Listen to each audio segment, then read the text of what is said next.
In the world of reggae, the name Marley is a double-edged sword. It is a golden ticket to global fame, but it is also a heavy mantle that can crush a lesser artist. For Damian Jr. Gong Marley, the youngest son of the legendary Bob Marley, his journey hasn't just been about carrying a torch. It's been about setting the whole stadium on fire with a sound that often defies his father's peace and love acoustic roots. Touch a short way up and touch a long way down. Chalice it a bubble like we they are right down. The way you something off it off your way by pound. At 47, Damian stands as arguably the most commercially and critically successful of the Marley offspring. But beneath the Grammy wins and the floor-length dreadlocks lies a career punctuated by sharp cultural friction, business risks, and the uncomfortable realities of being a privileged voice for the ghetto. The birth of Junior Gong, Uptown Roots, Downtown Sound. Born in 1978 to Bob Marley and Cindy Breakspear, Miss World, 1976. Damian's very existence was born of a social collision. His mother was a high society beauty queen from the Uptown hills of Kingston. Yes, I think this is one of the most popular girls in the whole competition this year, Cindy Breakspear. His father was the revolutionary Tough Gong from the Trenchtown slums. This duality defines Damian. He grew up in the affluent Stony Hill neighborhood, a far cry from the zinc-roofed shacks his father sang about. This created the first major controversy of his career: authenticity. When Damian released Welcome to Jamrock in 2005, a gritty, bone-shaking anthem about the violent realities of Jamaican street life, critics pounced.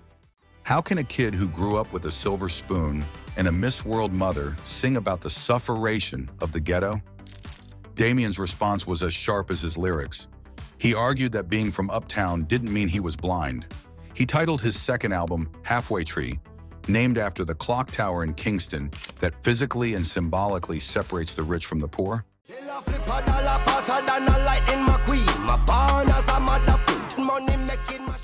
He positioned himself as the bridge, the man who could see both sides of the wall. The Jamrock fallout, a national scandal. While the world loved Welcome to Jamrock, the Jamaican government was less than thrilled. The song described a Jamaica that the tourism board tried desperately to hide, a place of political violence, indiscriminate killings, and poverty. The controversy became a national debate. Some officials accused Damian of painting a negative image of the island that would scare away tourists.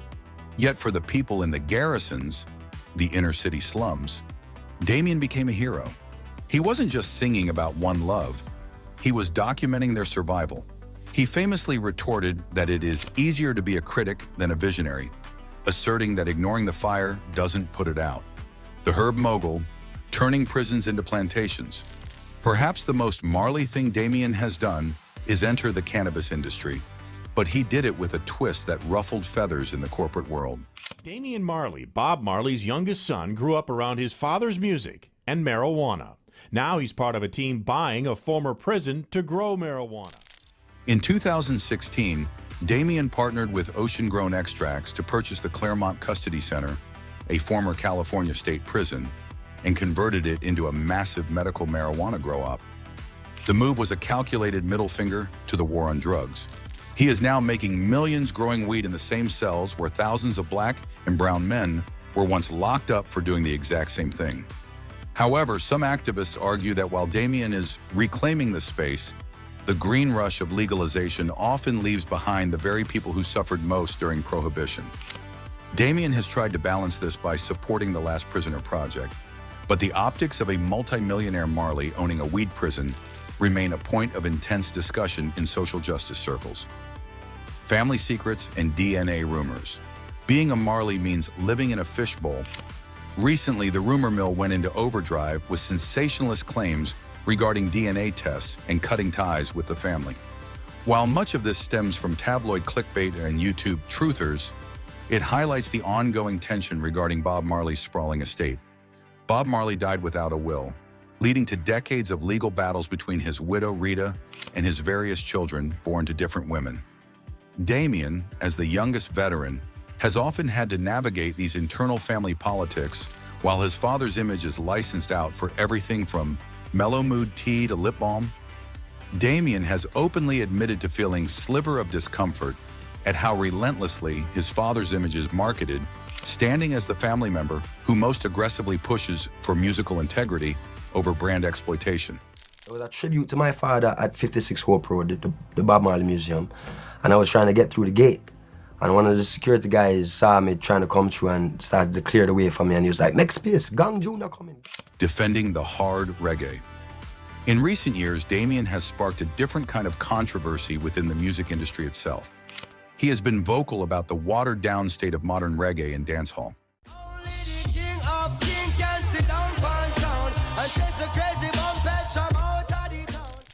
In the 1970s, the focus was on revolution and spirituality, what Damian considers the gold standard. By the 1990s, it shifted to dancehall and social reality, which was gritty but authentic. However, in the 2020s, Damian sees a move toward pop fusion and a vibe that he considers superficial and lacking a message. I think it's inspirational, you know what I mean? Even in one of the songs I'm saying, I am the ghetto dream. Because really, it's true. It's aspiration. Nobody wants to be living in poverty. He has criticized younger artists for moving too far toward a marketable secular sound, calling out those who create beats on computers without understanding the roots. This has led to a generational clash, with some younger Jamaican artists viewing him as an elder who is out of touch with the new digital evolution of the genre. The Nas collaboration, a pan-African lightning rod. In 2010, Damian partnered with hip-hop icon Nas for the album Distant Relatives. On the surface, it was a celebration of African ancestry and unity.